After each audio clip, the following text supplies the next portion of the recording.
This is the network service of the NTA.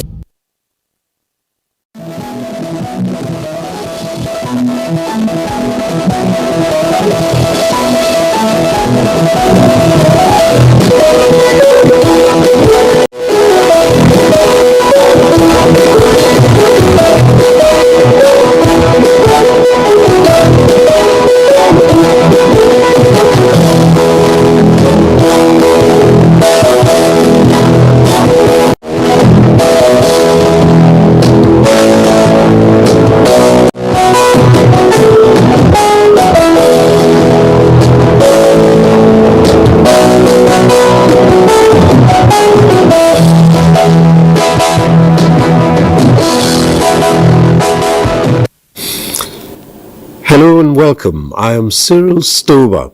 Now, in the search for solutions to Nigeria's war and security challenges, the case for radical reforms in the civil policing structure has been made.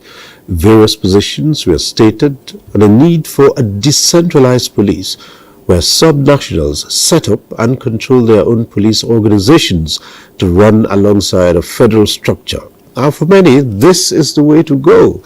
But skeptics are quick to advance the likelihood of abuse as a huge demerit of a subnationally controlled police.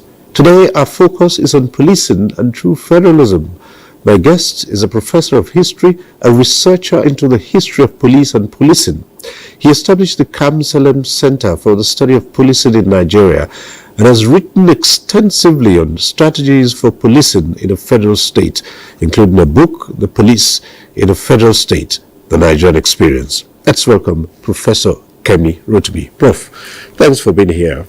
A pleasure to be here again. Yes, well, we've talked about this a long time ago, and ever since, the matter of state police has come up again, and it has gone national. So many took part in the debate, to be or not to be, to the extent that at some point the subnationals are agreed in principle that there should be changes to the federal structure of policing in Nigeria. But let's start from the beginning and say, what is the kind of policing that we have in Nigeria today? Is it any different from what used to be? Because there are some scholars would remember that at some point in time, there are things we call the native authority police, and it wasn't always like this. So let's go back in history and see what it's like. Thank you very much. In your intro, you talked about the way to go. I would amend that to say the way to return. In other words, we had been there before. Pre-1966, there was decentralized policing in Nigeria. Yes, it didn't cover the whole of Nigeria, but the fact remains that of the original three regions, the northern and the western regions had both the Nigeria Police Force, centrally controlled, and the native authority or later local government police forces in the western region. But then there were complaints about the conduct, especially in the post-independence elections and all that. Then the clamor for abolition came, and then the NA police, local government police, were abolished. And then the process was concluded in the West in 1968 and in the North in 1970. But over time, with the march of civilization and the challenges of security from various angles, the wisdom of 1966, when the military took their decision, became the foolishness of the 20th century, of the latter part of the 20th century and now the 21st. So we're back. We're back to the deregulation of the owning of police forces in Nigeria. It's a welcome development, and what is left to do now, the bolts and nuts, of course, beginning with the amendment of the Constitution that has made provision for only one police force, which is the central control MPF. So we're back. But tell us, what's the difference? And when we had what you call the decentralized police force, with the native authority police, how did they relate with the central police organization at that time? To be fair, there was more of cooperation than conflict, but there were differences in the way the Nigeria Police Force related with the native authority police forces, either in the north or the west. A bit detailed history, but I'll give the summary. Up to 1947, in either the northern region or the western region, the separateness was maintained. From late 1940s, something happened in the Oyo province when an officer, G.A.V. Dobosea, who was the superior of police in charge of the MPF, but had control or some control over the native authority police forces in that province. He pushed vigorously for the subordination of the native authority police forces to the Nigeria Police Force. Dobosea had his career first in the north, and when he attempted that kind of thing, it was stoutly resisted. So when he was posted to the western region and stationed in Ibadan, he saw the idea, flew the kite with the resident, and it was accepted. And then he went for it, and it was concluded. But I must give credit here to the native authority of personnel, but especially the chiefs in Ibadan. They saw through what Dobosea was attempting to do, which was to subjugate their police to the Nigeria Police Force. They raised their concerns. They were overruled, and it even went through. So initially it was in the Oyo province. By the time the overall government was instituted, by 1955, what had been in operation in the Oyo province was then extended to the rest of the region. And in which case, you had officers of the Nigeria Police Force being seconded to serve as officer in charge of the local government police forces. That arrangement, as I've said, was not allowed in the north. The authority of the local elected and political officials over the native authority was maintained. So the Nigeria Police Force officers, yes, related by way of training, giving advice. So their nomenclature was not officer in charge, but NAP advisor. That word was not given loosely. You have some influence over the native authority police force that you are advising, but there are boundaries. You don't attempt to control the forces. Just give advice about training, accoutrement, bearing, some conduct, but don't attempt to control. Now, this point is important to make as we're about transiting or returning to what used to be. In other words, there will be police-police relations issues. They don't have to be conflictual. In the western region, where that thing went through then, and the native authority police became subjugated to the MPF, it later generated a crisis after the AG government had its crisis in 1962, and there was interregnum. By the time the Akitola government was restored, it became uncomfortable with that arrangement. So the Akitola government had to do away with that arrangement about seconding officers of the MPF to control the local government police, which by then had become, if you like, regional, because there was a superintendent general of the local government police forces. And I must say here that the title superintendent general, as late Chief Enaro told me in an interview, has something to do with the rivalry between the MPF or the regional government and the federal government. like he jokingly put it, if their own police was headed by an inspector general, superintendent is superior to inspector. So we call the head of our own at the regional level superintendent general, and they bought the idea, and that was it. So eventually the Western regional government succeeded in extracting the local government police forces from the overarching control of the Nigeria police force. They managed to have only one officer, Olujobi, as genuine Superintendent General from within the local government police forces before the coup took place. That's the story.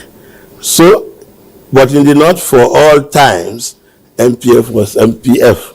Native Authority Police was Native Authority Police.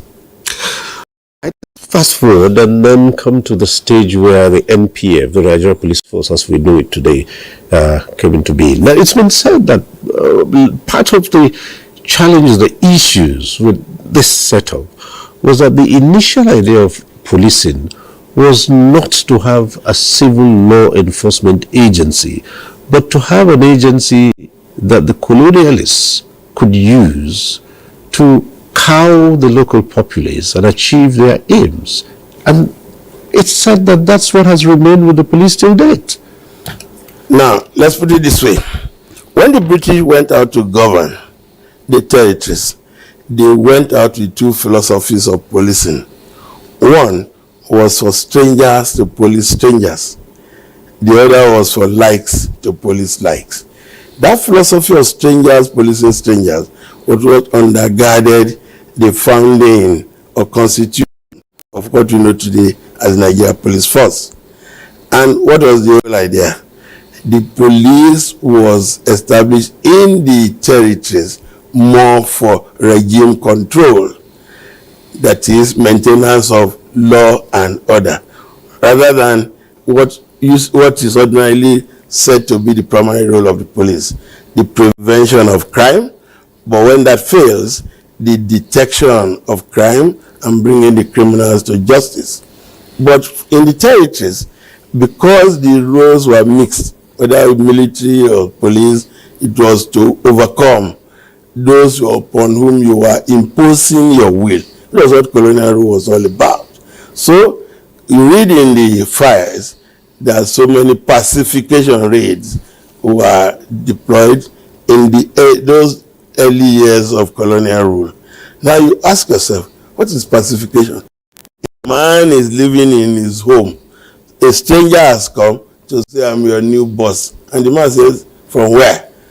For challenging you, you want to overwhelm him and punish him.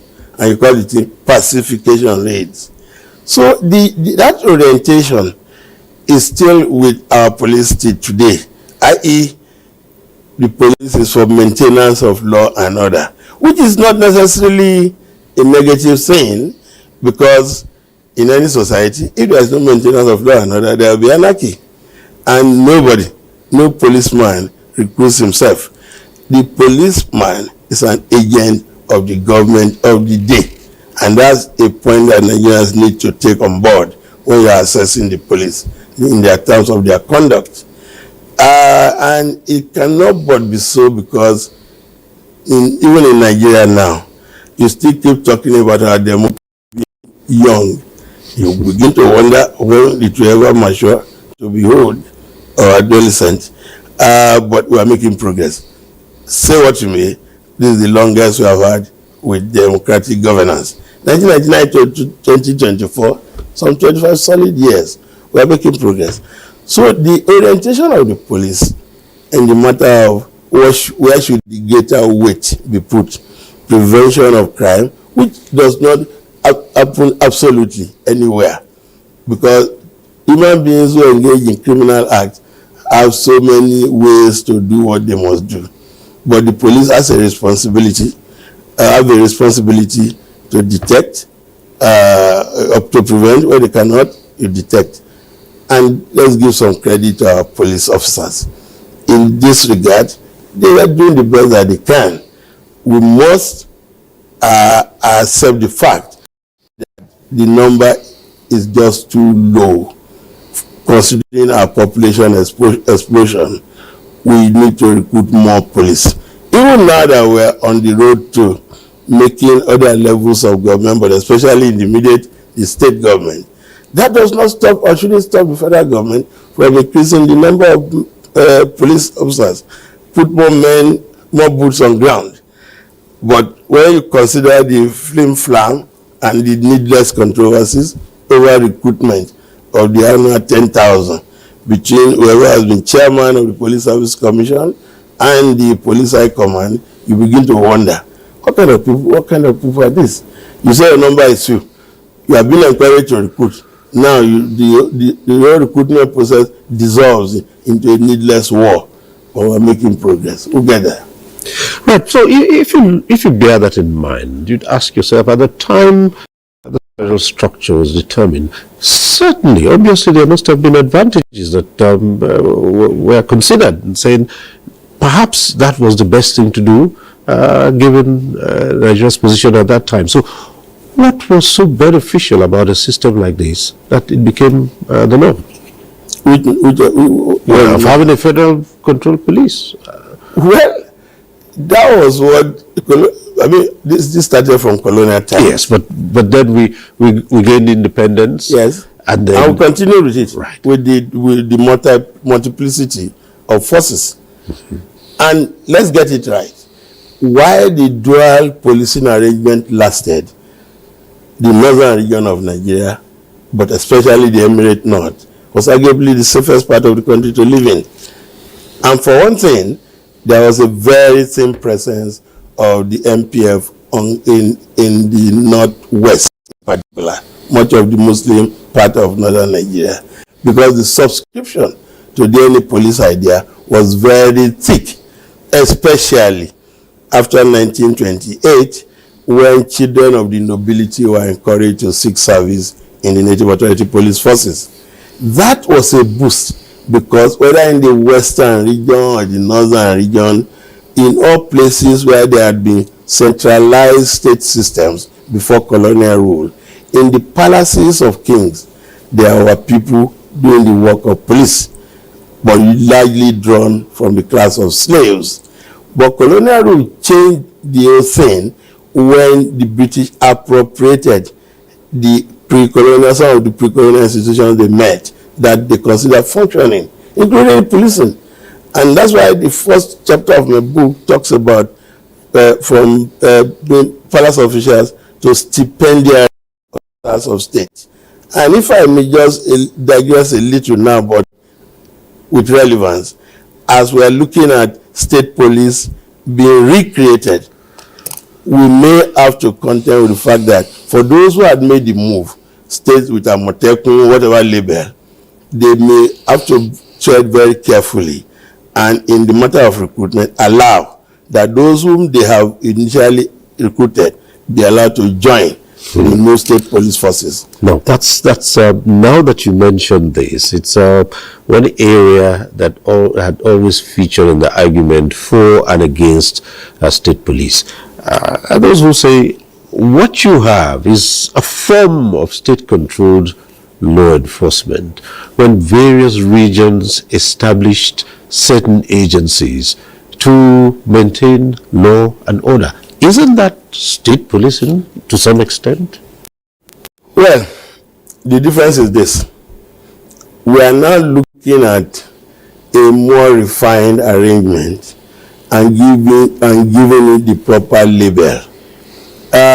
These very funny titles, Amotekun, Agbamure, as I like to add, Bubegu and whatever, call it what it should be, state police, Osun State Police, Ondo State Police, Abia State Police. Let the label be clear. One advantage that we will have is that there will be a reduction in the non-state actors that have proliferated over the years and doing the job of police, and some even contending space and influence with the police with dire consequences in some regard. Now, having state police is not a problem. And to be fair to some of the state governors, the quantum of support that have been given to the Nigeria Police Force over the years is quite enormous. That if they pull those things together and focus on their own state police, they could make some progress. And I may just give this free advice that in the immediate aftermath of creating state police, one issue that will be significant will be training. But rather than go individual, we may start with having the 6 geopolitical zones, having joint effort to maintain a training school, and then can learn from what goes on in other zones. In other words, don't bear the burden alone. And that way, you are even able to modify the syllabuses that the various training schools will have, because we are going to do state police. The time is here and now. We should be now be more proactive in thinking, I don't want to use the well-worn expression, out of the box. I don't know where it is kept, but prepare for what should be. Well, at this point, we'll take a short break. When we return, there'll be more on the argument for and against state police. Stay with us. We'll be back shortly. Why should we be in a difficult situation financially? Once upon a time we were rich, but we're not a rich country anymore. Disaster management is everybody's business. In all these times, the organization turned to Nigeria.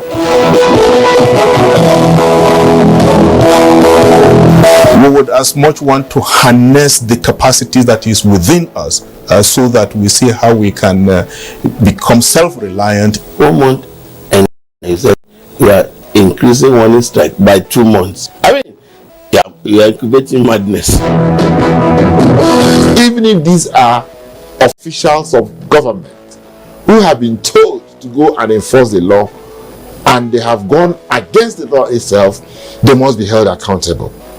One-on-One, Friday, 10:30 p.m. on NTA Network.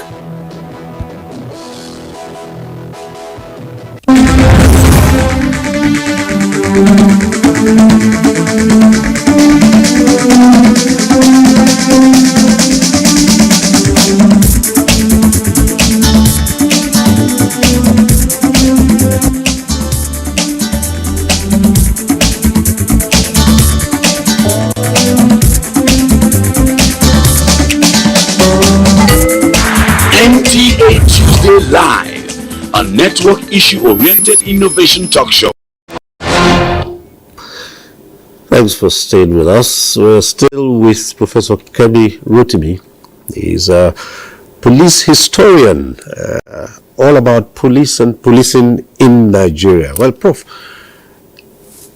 if we agree that what some of the states have done by establishing security agencies is akin to starting off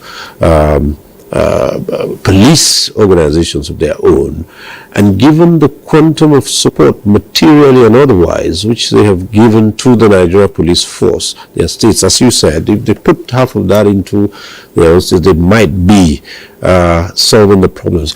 But then, on the other hand, one of the biggest arguments against state police is the fear of abuse. In other words, people say governors, politicians will now have a tool to subjugate their political opponents. Is that argument valid?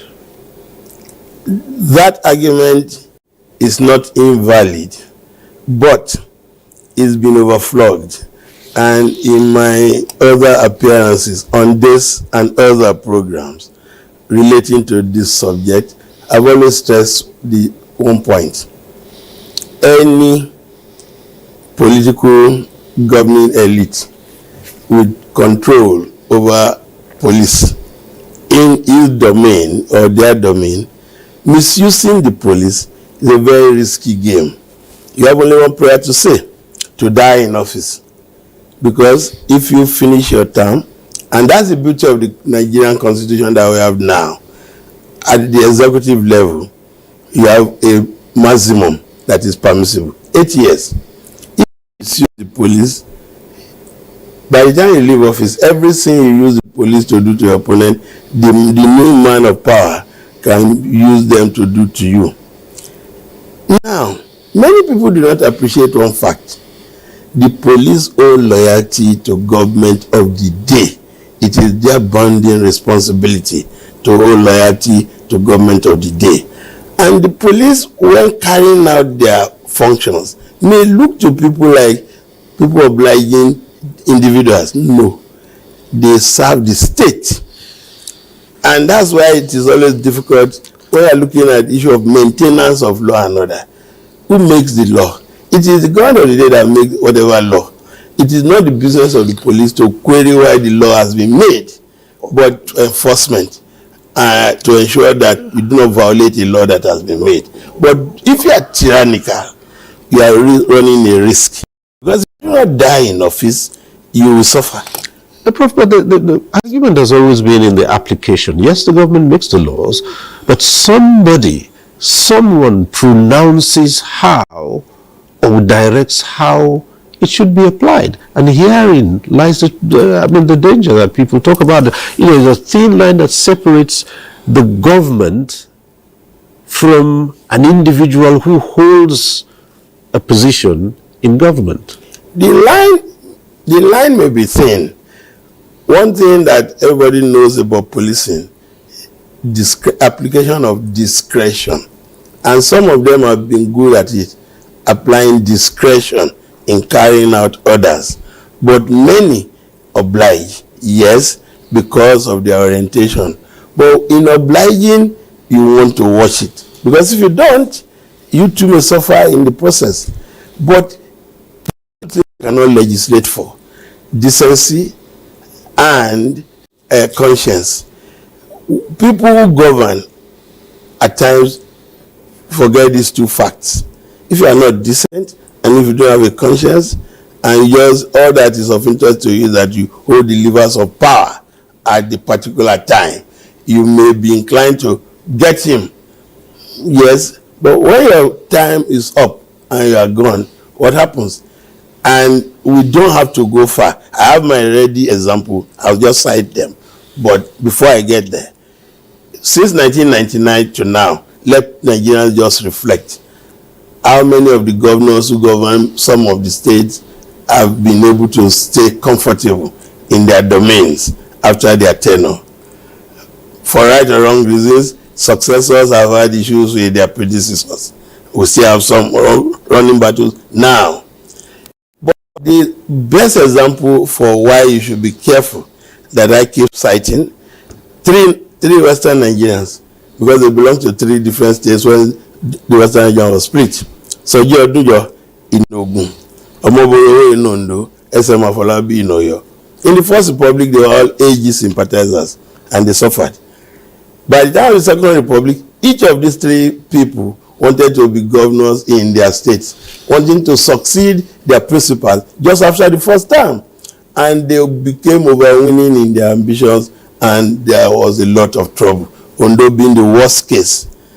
And at the first time of the First Republic, the police that were used to harass them then were thugs in uniform. But by the Second Republic, when they moved from UPN to MPN and had police protection, the police were protecting law and order, preserving law and order. Flying from Lagos to Ondo for that brief period that he was said to have won the election. He now moved in helicopters and then be heavily guarded by police. So the point is about there is no absolute way of preventing misuse. Even now that we have only one police, I have not seen examples of the Nigerian police force, the Nigerian police personnel obliging holders of political power. The Eastern region that did not have the native authority or local government police, there were issues. I clearly stated in my book, but we won't cover this in any detail in a 1-hour interview. The point is this: it behoves those who hold power at any time to govern with a bit of conscience and do not push the police in the direction of tyrannizing your opponents. You are running a risk, because sometime, someday, your 8 years will and then you become a common citizen, albeit with the privileges of the past and the tendency for people to still respect you because of what who you had been. But if you were tyrannical while in office, you could pay for your sins. Another issue that's raised here when people talk about state police is the kind of relationship that will exist in particularly the matter of crime detection, cross, if you like, might not be a very good term, cross border, crime detection, and somebody commits a crime in one part and then he goes on to another part and he crosses into another state. And then it's always been one thing people point to, the tendency of some people to say, look, this is our own. In fact, we hear jokes of people saying, this is our own criminal, so we can keep our criminals, you keep yours. Now, for those who do not want the deregulation of policing, they have come up with all kinds of arguments. But as I keep saying, if you do not try it, you won't know it. And fortunately for Nigeria, the man at the helm of affairs now at the federal level, President Bola Ahmed Tinubu, happens to be somebody who had experimented with deregulation of policing without making any loud noise about it when he set up the Lagos Neighborhood Watch, which has now transformed into the Lagos State Security Corps, a more fanciful label. Now, it's all about wanting to give support for the purpose of making life more livable. There should really be no problem with that boundary thing. And that's why the point you have made was one thing that informed the small criticism that some of us had when the Amotekun thing became insane with late Akeredolu leading the way. They started off wanting to call it Southwestern Nigeria, whatever. You cannot do trans-territorial organization, no. Or your state Amotekun, Ondo State Amotekun. That will not necessarily stop cooperation. If you say this criminal is your criminal, and then the man from Ogun chasing him into your territory should bugger off, well, you are empowering him, you are encouraging him. When he has finished dealing with his opponent in Ogun, he will still come for you. But all of these things are just arguments people want to use to see if they can stop the thing. If necessary. Truth be told, the number of personnel of the Nigeria Police Force now cannot do the job. And there is no chance that it will ever be increased exponentially to make everybody comfortable. And if the states have found these other approaches to to solving the problem, why not formalize it? That's all that the Bola Tinubu government is pushing for. And by the way, this goes also with this local government autonomy thing that the federal government under President Tinubu is pushing. Because increasingly now Nigerians are being made to take your eyes off that far distance of Abuja, look a little down, and then hold government accountable at lower levels. The same thing by the time the state police thing kicks off, you are better able now to say, wait a minute, in the past you were talking about giving support. Now it is your own. If today the thing is finally sorted out and it is put in the constitution that states can own police, Lagos is already ahead of the others in terms of everything. But those who already have Amotekun can also transform, beef up. The NA police thing, as I've said in the first chapter of my book, was just borrowing, adapting what the colonialists made in the palaces of kings. Because everywhere there was centralized authority with identifiable authority structure, you had people in the palaces doing the job of police. So it's not a big deal. And part of the confusion and why this thing is so still very emotive, many Nigerians think that the idea of policing came to us through colonial rule. as I've said, in pre-colonial times, you had people doing the job of police in the palaces. And that's why it wasn't difficult to adapt and allow the transformation from palace officials to stipendiary officers of government. So the state policing, there's no big deal about it. And what is going to eventually happen? Best practices. What state will realize that we are lagging behind?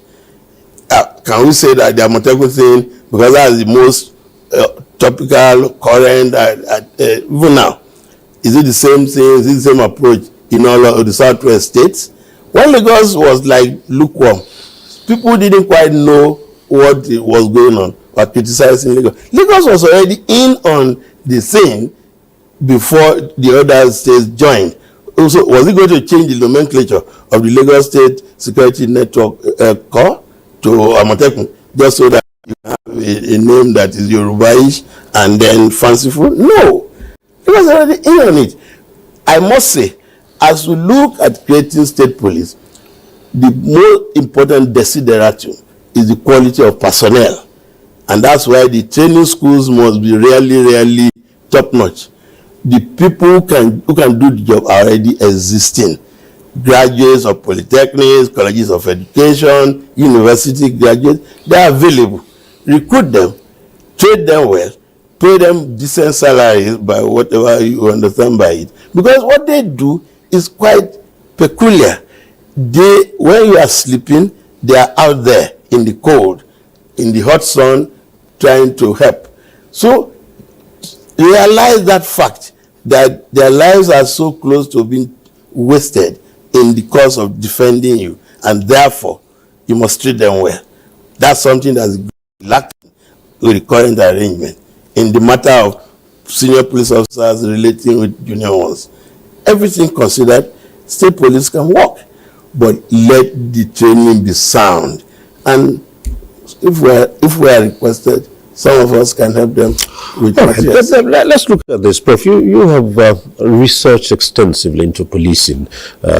You've talked about strategies in policing in the federal state, but let's look at it this way. The arrangement, how is it similar or how does it differ from what you have as community policing and what's referred to as the supernumerary police arrangement? Now, I won't bother with the supernumerary thing because it is what it is. It's just, it was a phenomenon of the First Republic where some people interested in being seen to assist the police were allowed to that fanciful libel. Also, like what was referred to there as Thursday police. Something like that. But this one they call community policing, as I've said in this series of interviews, that's rubbish. Have you noticed that in the last 2 years you have not heard that noise again? As I said in one of the interviews or two, community policing was a donor agency driven program. And donor agency driven programs have a challenge. Oftentimes, the donor already has a scheme that he wants you to pursue, and when you are not doing well, it denies you of the greasing this thing. And while it lasted, most of the time, an IG was about to leave office with community policing. And then he puts an officer who is retiring next month as the man in charge. And as I've said, the greatest reason that the community policing they thought they knew of then could not have worked is the rapid turnover of personnel. Beginning from the IG, Aboluri, the longest serving commandant of the NSCDC, that President Obasanjo created to make nonsense of the Nigeria Police Force. At last, 5 inspectors general of police. Community police is something you need to watch it to grow.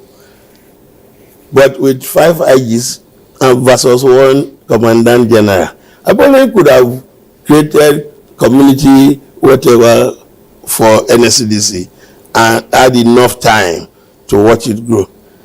On the average, the 5 IGPs that Aboluri had lasted, you could say did 1.5 years. What community police, what can you watch grow? And community police is about encouraging the citizens to be involved in policing their communities.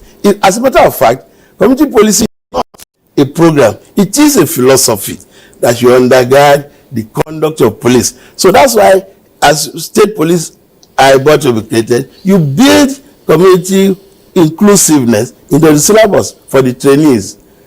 But under the current deployment arrangement of the Nigeria Police Force, a DPO is sent to Metawa today. Oh, guy, I didn't need DPO, welcome. Check in 2 months' time. He has been taken to Ogolomabiri, somewhere in Bayelsa. And the next person will be to Zamfara. If he started a community policing program, what time has he got to watch it grow? And at a point, they didn't even know the difference between community policing and PCRC. But any time there was activity on that program, new donor agency money had just come in. I think when the donors got tired, they just abandoned the Nigeria Police Force to its ways. Not so much less, because there's no new money coming in. What is community policing? Community policing, when you know the philosophy of it, was what the native authority police that I've studied in depth was all about. As I've said, to appreciate it, you want to look at developments in northwestern Nigeria, where children of the nobility from 1928 were encouraged to seek service in the native authority police forces, either as chief of police or councillor in charge of police. That was the scheme that the first set, Usman Nagogo was one of them, is turbaning as chief of police in Katsina 1929. Something beautiful to behold. The later versions were Ado Bayero, Ali Mustafa, the father of the current Lamido, whose photograph adorns my book, the cover of my book. Now, that was community policing, and as he told me in Kano, because of research, for something, for a job that has been the exclusive preserve of slaves, having the son of your emir being involved in policing, oh, this was a good job. There was a rush into it. Now, times are changing. All things have gone, but we can always bear certain things in mind. There are things that we can borrow from our history.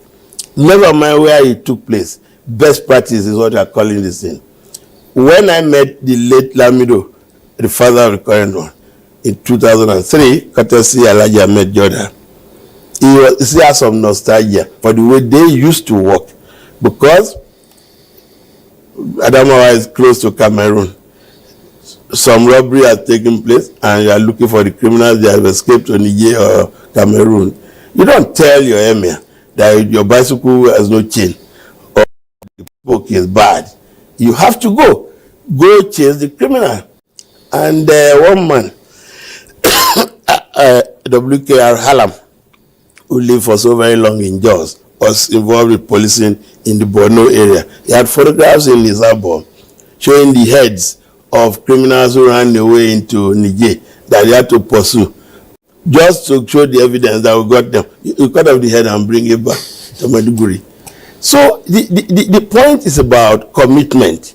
But to be fair, commitment can come only from persuasion. The individual is going to be committed, must be persuaded that he's serving his country and he's serving his conscience and he's serving his God. But the more you have left with inadequate pay, and even then, that little pay is delayed, there's no encouragement. These are shortcomings that those who want to own state police must bear in mind. They shouldn't be the last set to be paid, nor should they be paid the least amount of money. But their bosses must be warned far in advance. Do not use their money to go and trade first and then be paying them from the profit you make. It's documented. It used to happen. Well, again, you've talked about, you've given suggestions on what should happen if and when this comes into position. Now, another area which we believe is critical in talking about state police, as you have mentioned, is training and recruitment even before the training. There have been allegations in the past that when people of doubtful character are recruited into law enforcement, or those who go into or who go to be recruited into law enforcement, not because they believe or they have any passion for maintaining law and order, but because it's the last It's just a job. If I can't secure any job, then perhaps I go into law enforcement. That may give me the added advantage of being a man in uniform and being able to exercise some coercion over some people. What should be the guiding principle in recruitment, even before training, that you talked about? The guiding principle in recruitment is, one, you have stated the criteria in terms of educational attainment. But let us get it right. Being good idogotrechi may not necessarily mean you'll be good at crime control. But I'm not saying that it has no role.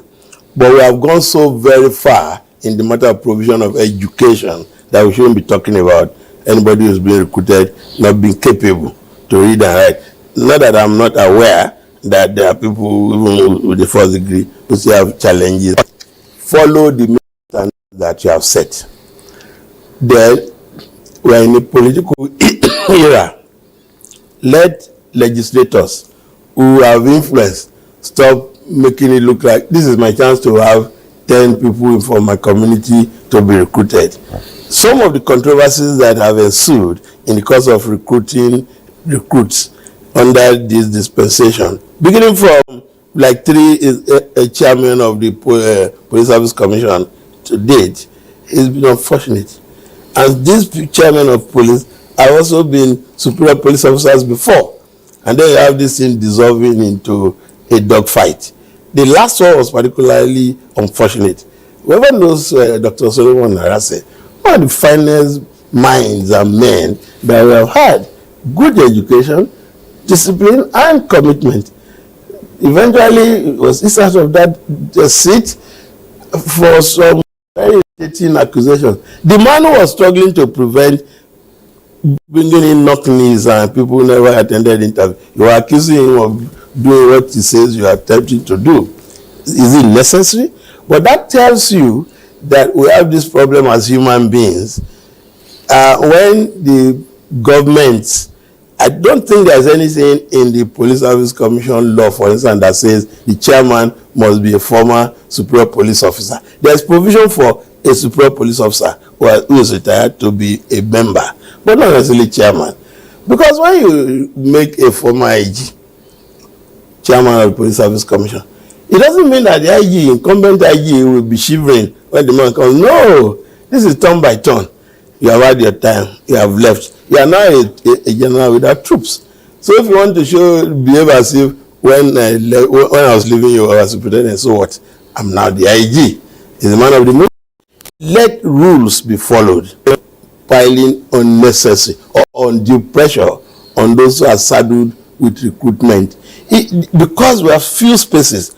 And to be fair, one of the things the state police team could really achieve for Nigeria is this whole thing about freeing space for graduates without jobs to seek service in the police force of their states.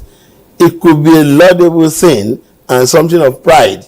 Of course, when you want to abuse people, police and especially teachers, including university professors, people who are doing the job went into it maybe because they had nothing else to do. I'm a professor of history. Why is that? Because I had nothing to do. That's why I went into teaching. Nonsense. The point is about those who govern to try and govern well. The display of affluence cannot be legislated against. It's just in human nature. But that shouldn't stop anybody. Do what is in your own forte and do it with decency and feel fulfilled. If not through you, maybe your children have succeeded. So follow the rules to recruit, train them well, and they will give service.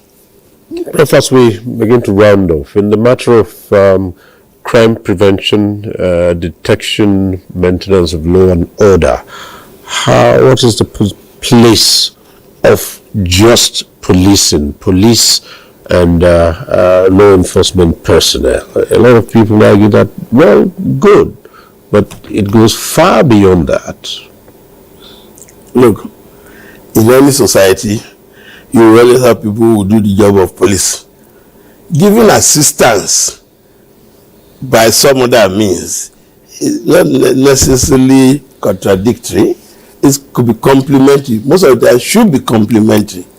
But if police are not detecting crime at the rate that society desires, we must look at, do they have the personnel to spread over their duties? Then what is the reward system like? We are making progress and we can only do better. Let's keep hope alive. The state police idea, now that it goes beyond an idea to something that is becoming real, let's prepare for it and let states engage in healthy competition.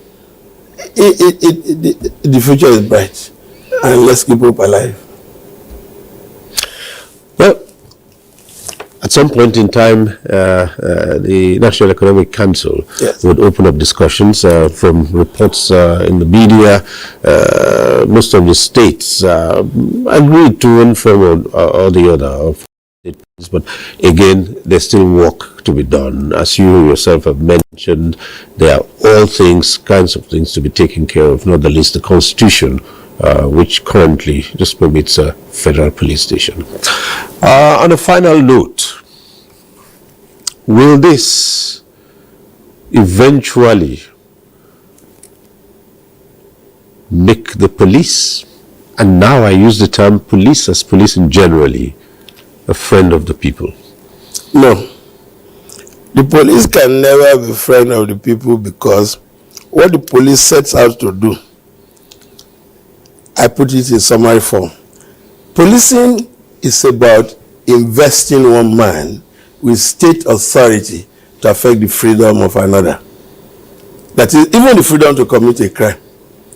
So, the police can never have universal acceptability, but the police can have substantial appreciation of what they do, especially when crime may have been committed. But the speed with which they do that may vary from one situation to another. In some cases, they could just meet murder luck in the course of their investigation that they hit jackpot. In some others, dead hands. Eventually the thing dissipates. But that's not a peculiar Nigerian problem. Check any record anywhere. Loads. I'm talking about policemen misbehaving. Police misbehave everywhere. In America, what they even do, you have misbehaved in Chicago, Illinois. You run away to Florida and can still be recruited. Even with all of that technological advancement and all that, the police can never be friends of the people or the public, because members of the public will always want to do things that the police may approve of. Right. But in apprehending and bringing the criminal to justice, let the police be humane. But the tendency by people who wear uniform and have responsibility for enforcing regulations and laws to abuse their uniform very high. From FRSC to NSCDC, anything. Once there is this thing about wearing the uniform, it's not only in Nigeria. I have reports, as I said before, if you go to Britain, buy the metro in the morning or pick the metro, it's for free. Evening Standard, when you are going back home, you will see reports of criminal policemen. They are all over the place, over the ages. Well, it's been interesting as usual talking to you, Professor Kemi Rotimi. Thank you once more for coming on this program. Thank you very much. My pleasure. Right. And that's our program today. We thank you for watching. Next week, we'll be back with One on One. I'm Cyril Stover. Bye for now.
Stay.